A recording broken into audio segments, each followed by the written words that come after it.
And very important that you mentioned about supply chain as being the weakest link. Can you imagine? I didn't Right. realize that. Right. I never thought supply chain would be the weakest link in cybersecurity. Yeah, No you, one you told tend me. to think that the users, the one that putting in the passwords, Yeah. they tend to say over the years that users are the weakest link. But Yeah, let me yeah. be more, That's what I let me know. be right. So what we heard over the years is a lot of times cyber experts will say users are, forgive me for the language, users are stupid.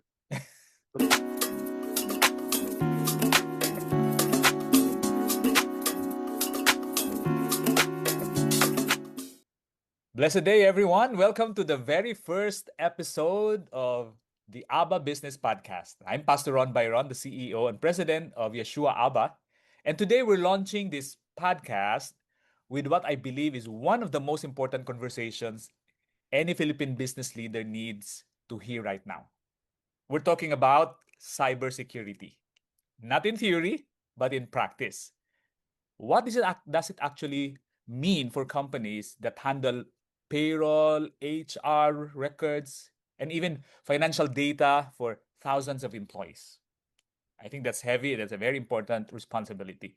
And why is this conversation crucial and necessary that we have to talk in this first episode?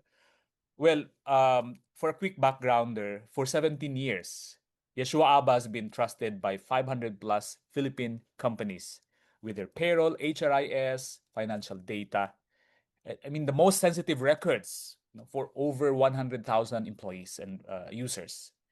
And that trust is not taken lightly, which is why today we're announcing the most significant investment we have ever made on behalf of our clients, a strategic partnership with CyTech International. This is not a software update. This is not a routine vendor change. This is Yeshua Abba stepping up, bringing in US backed enterprise grade cybersecurity that was previously available only to the largest organizations. AI powered monitoring, advanced threat detection, full business continuity assurance. I mean, all these things available to all of you guys on May 2026 inside the platform you already use. So why now? Because every single day, every application is vulnerable.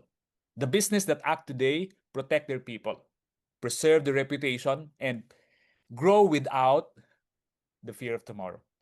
This partnership is powerful, it is crucial, and it is for the betterment of our clients. And it is here. All right. So I'm excited to have this conversation.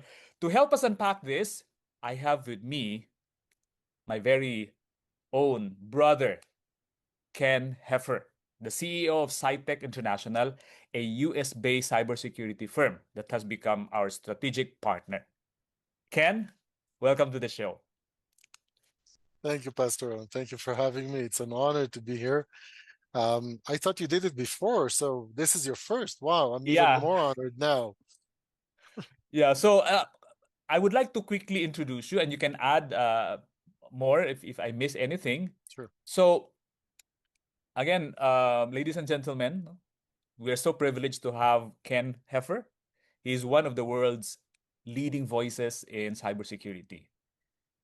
Ken is an award-winning global cybersecurity leader with more than 30 years experience across military intelligence, national security cyber operations, and enterprise cybersecurity leadership across the United States, Israel, and even global commercial sectors. And throughout his career, he has served as a global CISO, even deputy CIO, cybersecurity strategist, even as a trusted advisor to governments, even Fortune level enterprises, and critical infrastructure organizations worldwide. And a major milestone in his career was his time at Deloitte, where he served as CISO and head of privacy, security, and cybersecurity, helping build and of course, lead the firm's cybersecurity consulting practice and advising senior executives and regulators across multiple industries. Ken is also the founder and president of CyTech, a global cybersecurity company, and the architect of Aquila, an integrated cybersecurity command system designed to help organization operationalize cybersecurity at scale. Imagine that. So that's why we're so excited to have no on this first episode today as we talk about our partnership with CyTech and how cybersecurity will play a critical role in building secure digital platforms and trusted financial ecosystems. Ken, again, welcome to the podcast. Thank you, thank you. I love the intro. It's all professional, but above me being a cybersecurity professional, um, I am a husband and a father, a husband to a belated wife, Gali, God rest her soul, and a proud and in love husband to May Hmm. today, May. Yeah. That her family is originally from the Philippines.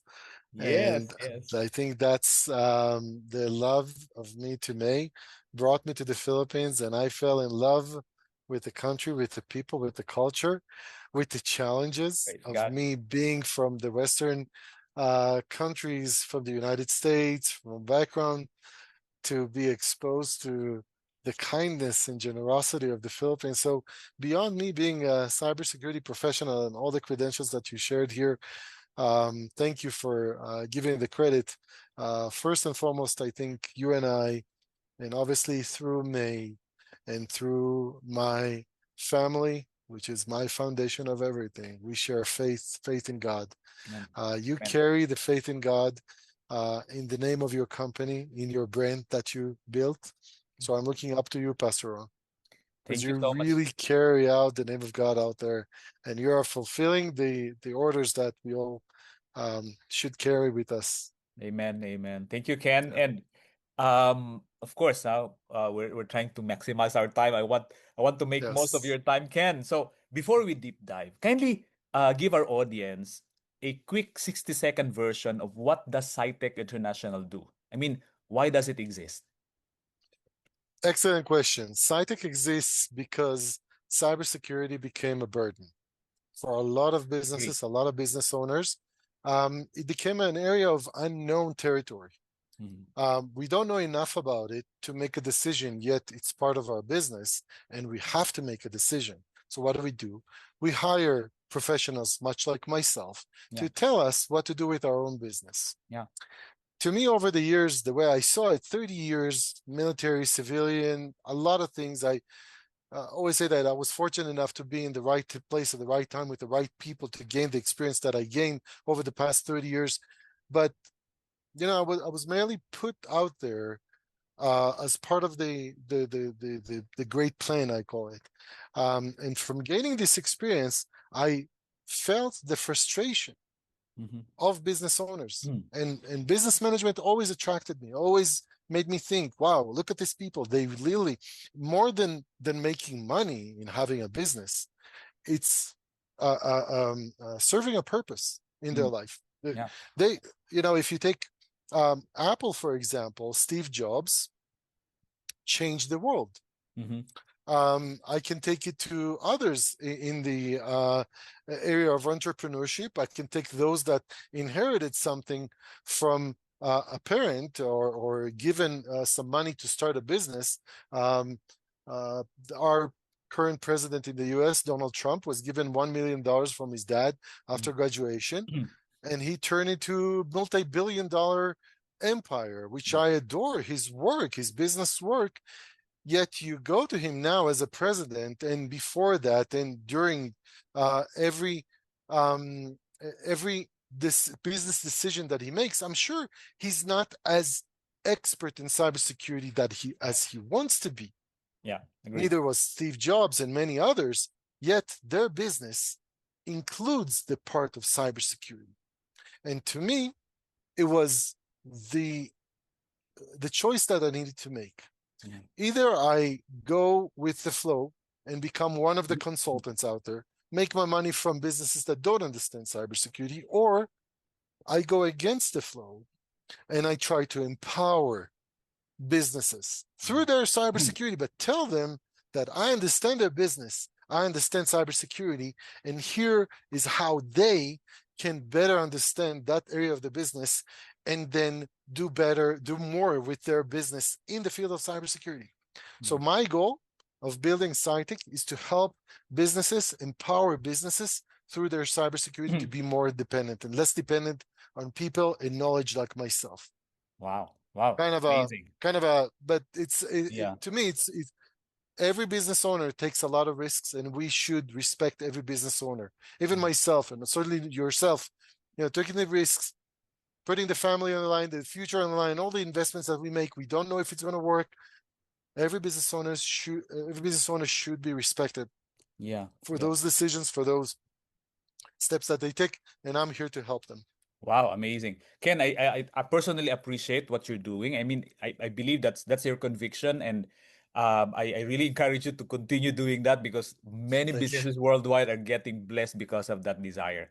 And I like what you said, no? Empower businesses. I think if there's one thing that, differentiates you, that's why we're so excited with our partnership with Mm. you because we've also interacted with other cybersecurity providers, service providers, but it's not like the way you have in your heart and mind where you want to empower us. Most usually they just want to usually, I mean, without being judgmental, but Yeah, yeah, they want to make money, of course.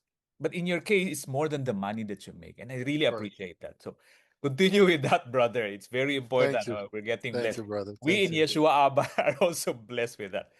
Now, um, let's take this forward in terms of understanding cybersecurity, as a threat landscape. Yeah, Um, Let me quickly paint a picture of our audience.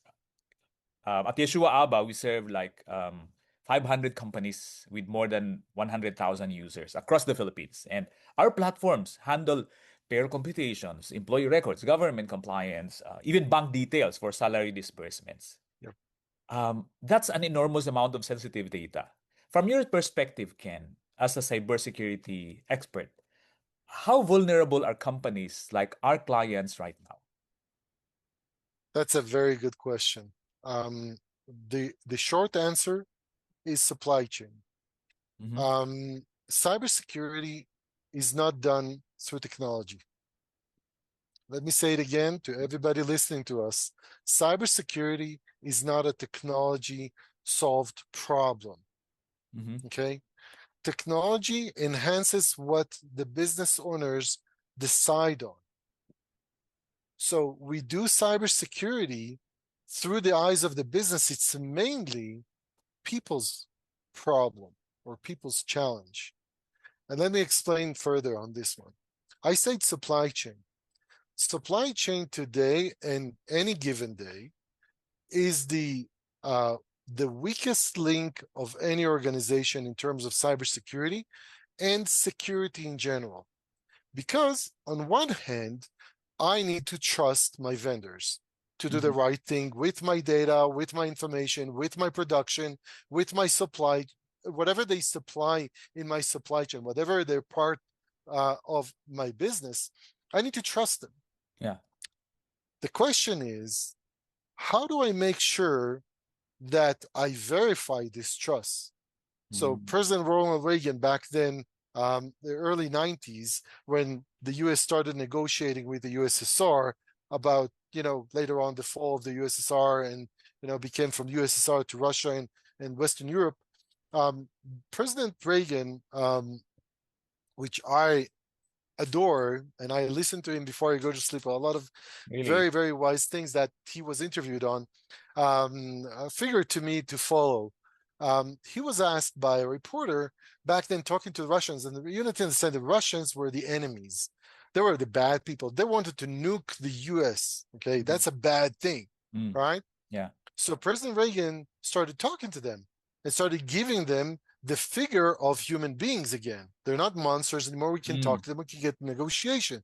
So the Mm. reporter asked President Reagan, um, President Reagan, how do you know that they're going to do what they promised? Because they promised to dismantle the nuclear bombs and get rid of all the nukes that they had. Mm. And he said, I trust them. We will trust, but verify. And I take it Verify. with me in cybersecurity. You Yeah. trust, but you verify. So your weak link in any organization for cybersecurity, I'm focusing on cybersecurity, but others as well, is the supply chain. Mm. Yahshua ABBA, the very existence of Yahshua ABBA is to be your supply chain, right? Yeah. Yahshua ABBA is handling what? The workforce, Yeah. the number one expense of any organization. So you have 500 clients. Every one of those clients for Yahshua ABBA, number one expense for them is HR, Mm-hmm. the salaries. Yeah. They trust you with their number one expense. Yeah. What does it make you? If you are part of my supply chain, you're a target because I'm a target. Yeah. Very So much so. cybersecurity is a way for Yahshua Abba to say, I understand my position with you, Mr. Client. I understand my position with 100,000 people that are behind the 500 client that I'm serving and growing, Mm-hmm. right? Yeah. Today Yeah. you work in the Philippines, tomorrow you're going to work in Singapore, then the day after you're going to work in Denver, Colorado. Yeah. Great. Your business is expanding. Awesome. But with that comes the responsibility. Cybersecurity needs to serve that exact responsibility. There's a fine line between the being responsible and being accountable for something. Our client in our supply chain, the client is always accountable for things. Mm-hmm. You cannot take the risk from a client. Okay, Yeah. it's their business, it's their ownership, it's their data. They're accountable. But Yes. what we do in supply chain, in our supply, us being part of the supply chain, and CyTech also has its own clients. When we are part of the supply chain, I want to be as close as possible to the accountable person Mm-hmm. and to help them by being as responsible as I can. And Mm. that means trust and verify, trust but Yeah. verify. You go through the checks, you go through the certifications, you go through third parties that test your environment every quarter, submit a report, and you actually work and act on the report and the findings to show continuous improvements.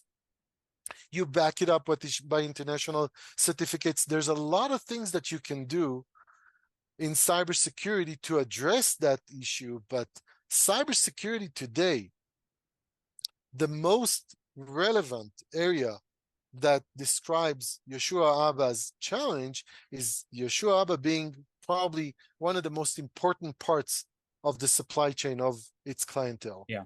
Yeah. Very true. In fact, Ken, as you already have known, we run the back office. Like we're at the back Right, office of every business, every right, client. So that's why I appreciate what you said here that about, it's not a technology solved problem. It's not about the right, technology. It's basically it's in the human component how right, business leaders run their business, right? And very important that you mentioned about supply chain as being the weakest link. Can you imagine? I didn't right, realize that. right. I never thought supply chain would be the weakest link in cybersecurity. Yeah, No one you told tend me. to think that the users, the one that putting in the passwords, Yeah. they tend to say over the years that users are the weakest link. But Yeah, let me yeah. be more, That's what I let me know. be right. So what we heard over the years is a lot of times cyber experts will say users are, forgive me for the language, users are stupid. Okay, because why would you click this link in an email? Why would you provide your password? Yeah, I'm saying, yeah. and this, by the way, over the years, it bothered me. Mm-hmm. It was painful in my ears to hear users are stupid. Users are not stupid. Yeah, Okay, yeah, humans are not stupid. They're smart where they care. yeah. I was brought as the cyber expert. Mm-hmm. That's my area of concern. I need Yeah. to concern about that. I need to put the controls. I need to protect the organization. The others, the users, so called, they do their job. Mm. They go out and sell, they support Yeah, clients, they innovate things.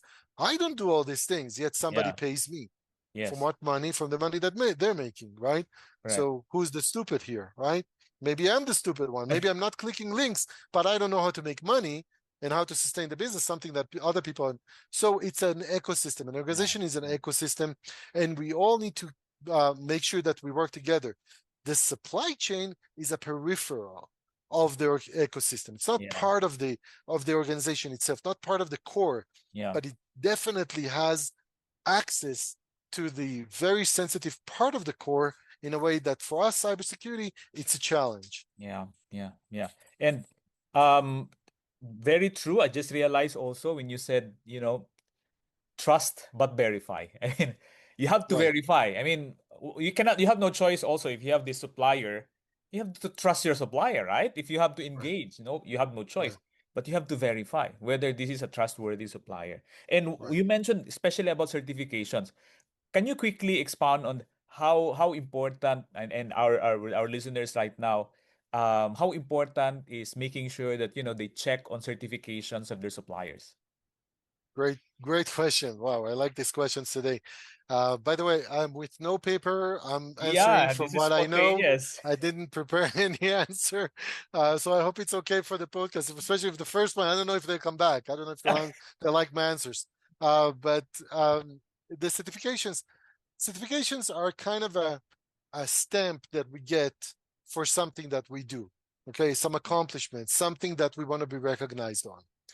Most organizations in the world of cybersecurity, I'm careful of saying all of them Mm-hmm. because it's not really all of them. Some truly believe in the process of getting certified and getting audited, but unfortunately, there are not too many of them. Most organizations look at certifications in cybersecurity as a marketing technique. Okay, Mm, so I'll go through the process of getting ISO 27001. Great. ISO 27001 is basically asking you, what do you want to get certified on and how do you plan on getting certified? So it's basically you telling me what I need to look at as mm, your auditor, if I'm your auditor, right? yeah. And that's not a process that is as thorough as we want it to be. However, you know, let me ask a question. If the process of acquiring the certificate for ISO 27001 is so easy, basically I decide on everything and I get audited on whatever I say, and I provide the evidence, and from year after year, I can provide the answers to the question for my auditor to satisfy the auditor and keep that certificate on the wall. Mm, Why doesn't everybody do that? yeah. That's the question. So the answer to that is that not everybody see certificates or cybersecurity certification process as a process that they want to commit to. And here's the Mm, kicker. yeah. Certificates, the fact that you have a certificate, maybe use it for marketing, but it tells me another thing. Mm, As your client or part of your potential clientele, it tells me that you're committed to a process that involves somebody else that is not you. yeah. That's the Yeah. basic of certification. Yeah. That's how important it Exactly. is. It differs you, it differentiates you from your competition. If you can commit to somebody that is not you, coming from the outside, looking at your stuff and telling you you're right, you're wrong, okay, improve this, improve that, and you're willing to put the money, time, and effort Mm, in getting certified year after year, I have respect for it. That's yeah. a start. That's a better start than your competition. Mm, yeah. Take it to the next level. ISO 27001 might be easier to acquire. How about SOC 2 Type 2? Mm, SOC 2 Type 2 almost impossible unless you really meet all requirements, sub-requirements, sub-requirements, and get audited by the AICPA, the mm, American Organization of CPAs. yeah. It's a lot. Yeah. Yeah. It's a lot to commit to. And it shows me who you are. Yeah. And there's a reason why the serious organizations of cybersecurity are taking those serious steps of getting certified. Mm, Okay. yeah. When they believe in cybersecurity, when they invest in cybersecurity, they look at it as a growth mechanism, as a Yeah. growth engine. Yeah. Cybersecurity can grow your business. It doesn't have to be an expense. Yeah. Okay.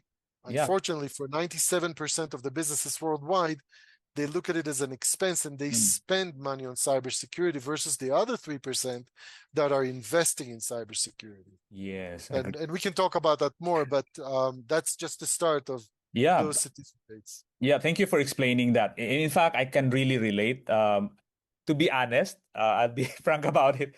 We started, no, Mm-hmm. pursuing certifications.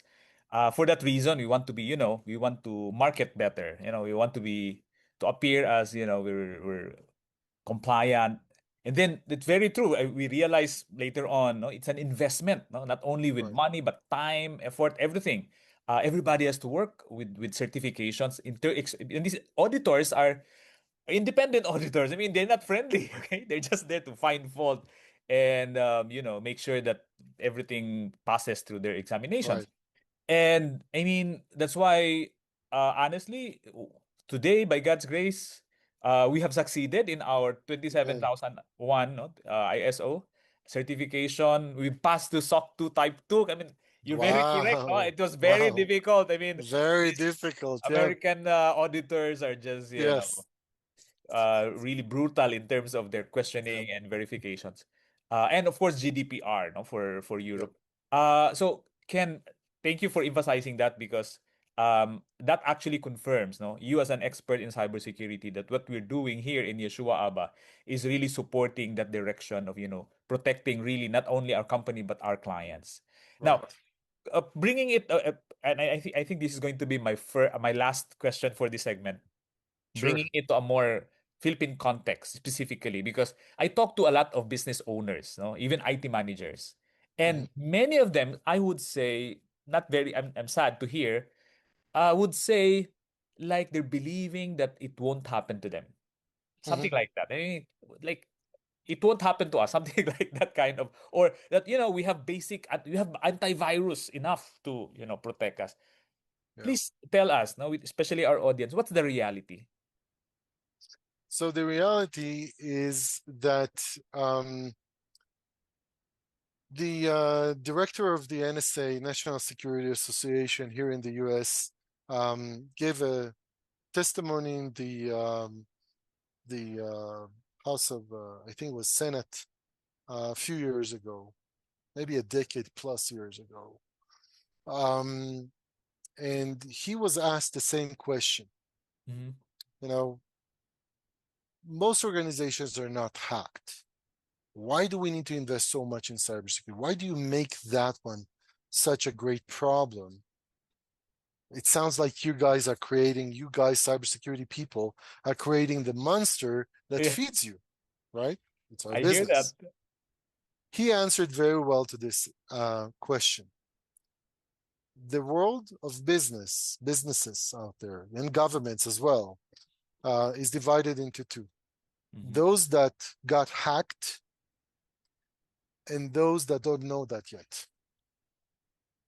That one summarizes my answer to the question that you asked. Now, let me elaborate on that a Sure. little bit beyond that. So the All world right. is divided into two. Those that know that they got hacked and those that don't know that they got hacked. So basically, the world is hacked.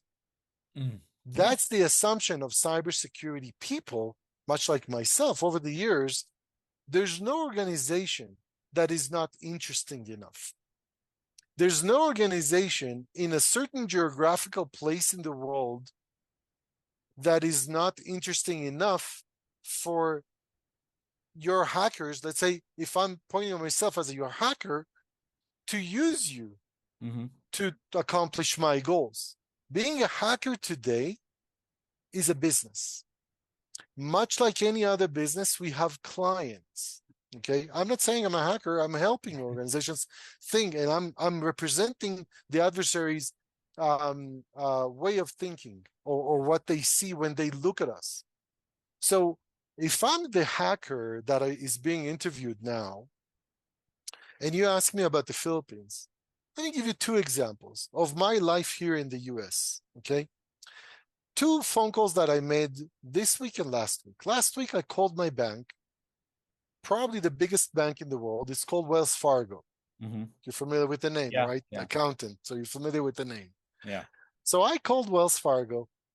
Sweet lady answers on the other side, and she gives me all the information that I need about my bank account, my personal, my kids, my savings, my business bank account, and some transactions here and there that I want to find out, some papers that she can share with me so I can move on with some other businesses that I do, some international work. We are CyTech International, Yeah. so everything is international for Yeah. us.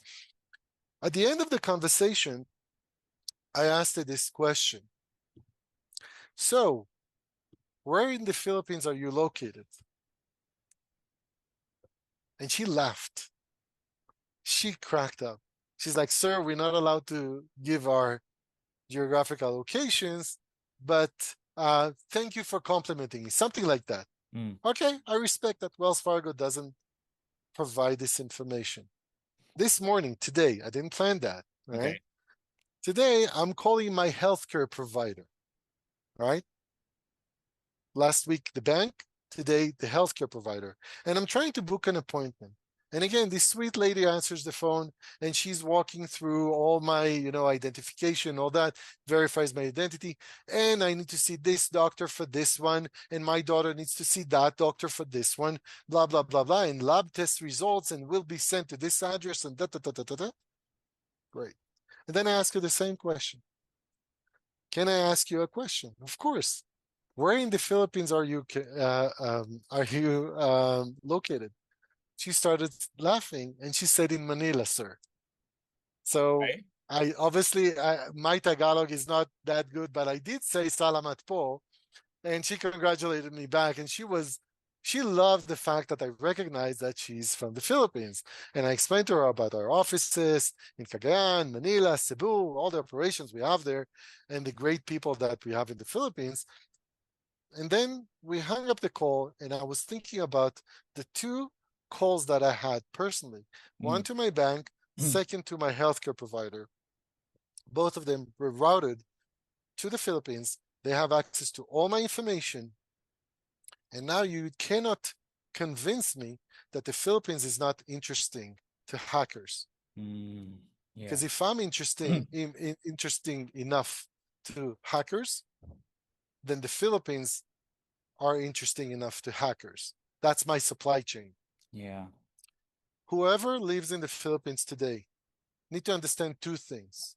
One, the desire of the Philippines for world recognition is getting fulfilled now. The Mm. Philippines is an amazing country. Yes, I'm biased. Yeah. Okay. I have a family there. I have a business there. I have Yeah. a brother there, Yeah. right? You. Amen. Amen. But it's being recognized by the world even without me being biased. Mm. Google is putting their operations there. Amdocs is putting their operations. Wells Fargo is putting their operations there. United Healthcare, Kaiser, everybody's putting their operations there. Some of the operations that they are seeing value in working in the Philippines. So that means that the world recognition is coming just like what the Philippines prayed for all these years. Number two, the other part is that if you don't up your game, Mm-hmm. you're going to end up like other countries that the world moved their industry to, experienced bad things, and then moved away from. We don't want that to happen in the Philippines. So the mindset, if we want to keep these jobs, if we want to have the jobs to our kids, and I'm talking to all the CIOs, CTOs, all the C levels in the Philippines through this podcast, invest in your cybersecurity. Forget about me.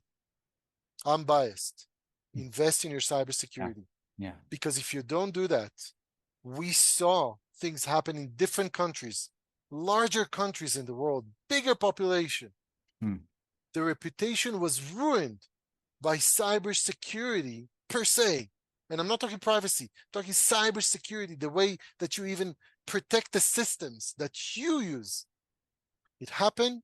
It happened one time too much to one client like that, to one major company. They moved out. Everybody moved out after them. Nobody wants to be number two Yeah. of an incident.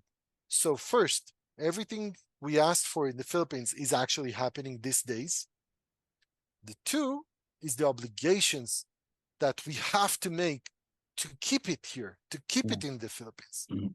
I'm saying here, I'm in Colorado, but Mm. keep it in the Yes, of Philippines to course. make sure our children also enjoy this prosperity that is coming to the country. Man, man. Wow. Ken, thank you so much. I think that's a very enlightening explanation on why, businesses should be concerned about cybersecurity. It's not an expense, as you have said. It's an investment.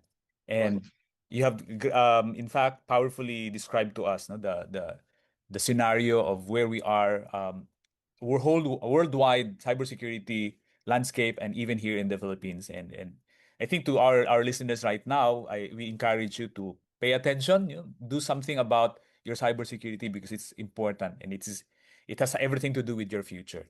Ken, this is our part one of episode one. We will continue. So thank you so much so far. Thank We you. will Thank you. continue I'm with honored. this. Thank you very much. And so far, this has been an incredible conversation.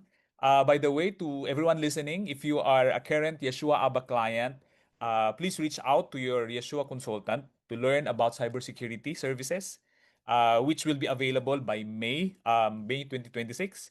And but we encourage you to continue to listen to our next episode because more exciting discoveries and learnings will come through our brother here, Ken. And so, Thank you. finally, this is episode one, part one of the ABBA Business Podcast. And thank you for listening. We'll see you on part two.